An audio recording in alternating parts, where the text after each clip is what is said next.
ikan pari asam pedas cara saya. Okey, kalau nak tahu cara membuatnya, mari kita tonton video ni sampai habis.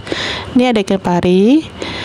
Okey, ni bahan blender dia ada bawang merah, bawang putih, lengkuas, kunyit hidup dan halia.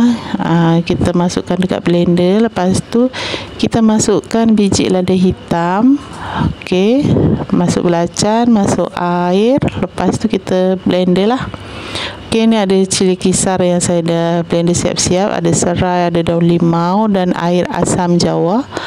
Ada tomato. Okey, ni bahan blender yang tadi. Ni ada daun kesum dan bunga kantan. Bunga kantan ni yang dah kita frozen lah.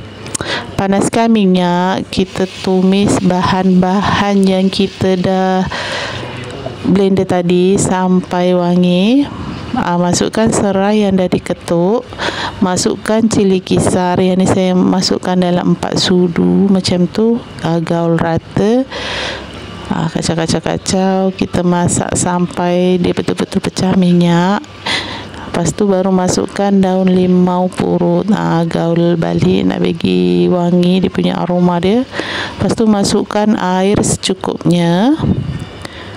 Okey, lepas tu saya ada masukkan bunga kantan yang saya dah belah menjadi 4 bahagian. Okey, kita masukkan ikan pari yang ni masih beku. Kita kena leraikan lah. Okey, bila dah masuk ikan pari tu, masukkan air asam jawa. Okey, gaul-gaul. Yang ni saya ada masukkan daun kesum. Okey, gaul balik. Lepas tu yang ni optional, saya ada tambahkan cili merah besar, masukkan garam, masukkan aji.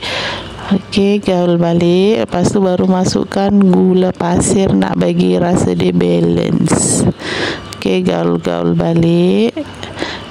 Yang ni memandangkan family kita orang suka sayur bendi, saya bubur banyak lah. Ni pun tak cukup tau. Sebab semua memang suka sayur bendi. Okey, masukkan tomato. Kalau air tu menyusut boleh tambah lah ya. Lepas tu ni kita semua bahan dah masuk. Bolehlah korang rasa apa yang terkurang, apa yang terlebih. Ni bila dah siap masak, kita boleh